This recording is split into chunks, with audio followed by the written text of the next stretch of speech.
Is a go. KITV4's Leah Kamana and meteorologist Malika Dudley have the latest. Let's listen in. Our jet skis will come in and yank you out. Going to bring you to the beach. You have to go get your board on the beach, and you have to paddle out on your own through the initial shore break. Then the jet ski will pick you up and run you straight out into the lineup. Any other questions the contestants have, please come up and talk to us. Liam, is there something that I forgot? Yeah, well, basically, safety is the #1 concern. We have the best water patrol in the world here today, guys.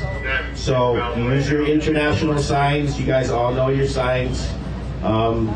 If for any reason you need to come to the beach to change boards, that is an option.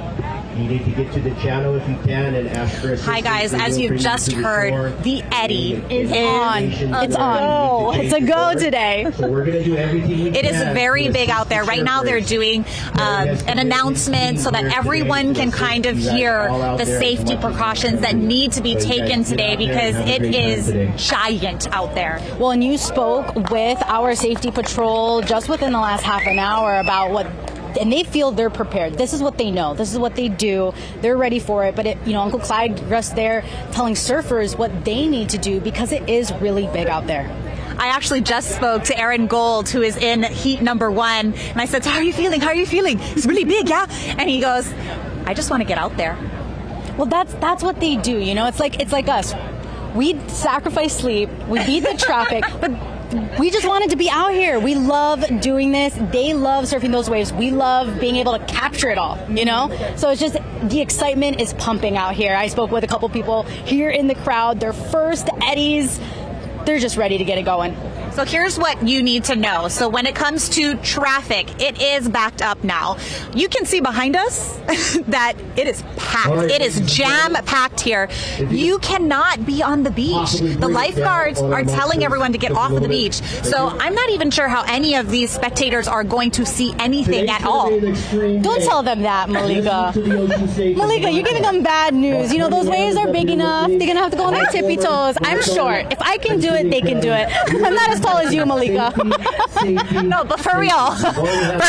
You see, these people are, this is like hundreds of people deep. We're looking. Paul, maybe you can pan over to where the ocean is, and you can just see that people are going to have to be looking between heads, overheads, no pun intended, overhead, because the waves are 5-6 times overhead today.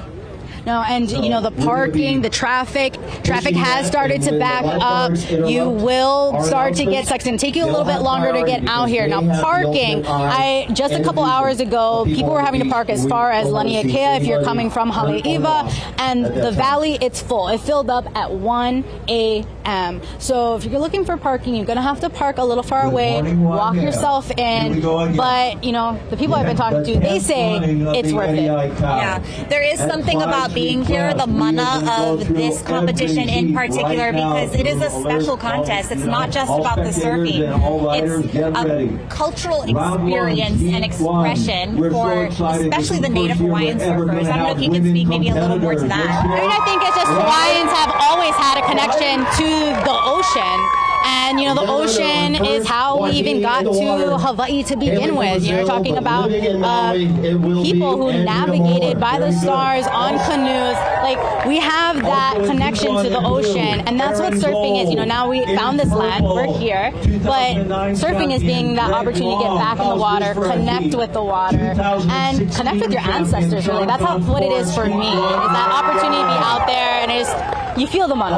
Yeah. I've been watching a lot of Eddie documentaries leading up to this, and something that I kept hearing over and over again was when the Hawaiian people were stripped of everything else, they still had surfing. And so, just chicken skin, so it's this part of the culture that was allowed to kind of continue through even the trials and tribulations that Native Hawaiians have gone through. So it just means so much more to us here in Hawaii to have this The particular 11-time event, and world that champion, former Eddie winner Kelly Slater honors, will be of course, Eddie Aikau. And of course, you can hear the crowd starting to cheer. They are announcing who is competing in that first heat. That first heat is expected to go out into the water 8 a.m. That is coming up here pretty quick. So we're gonna, of course, we'll have a little bit more coming up. I'm going to try to get us some surfers. We're going to try to get a couple of surfers for some interviews to really see where their heads are at. How are they prepared mentally, physically, their equipment, and everything else. Okay, Cynthia, you've heard it. Eddie is on first heat, 8 a.m. this morning. Beach is packed. Send it back to you. Florence. Thank you so much, Leah. And we look forward to seeing more from you. And of course, as you mentioned, the mana and the spirit of the cultural heritage of Hawaii is going on through the Eddie.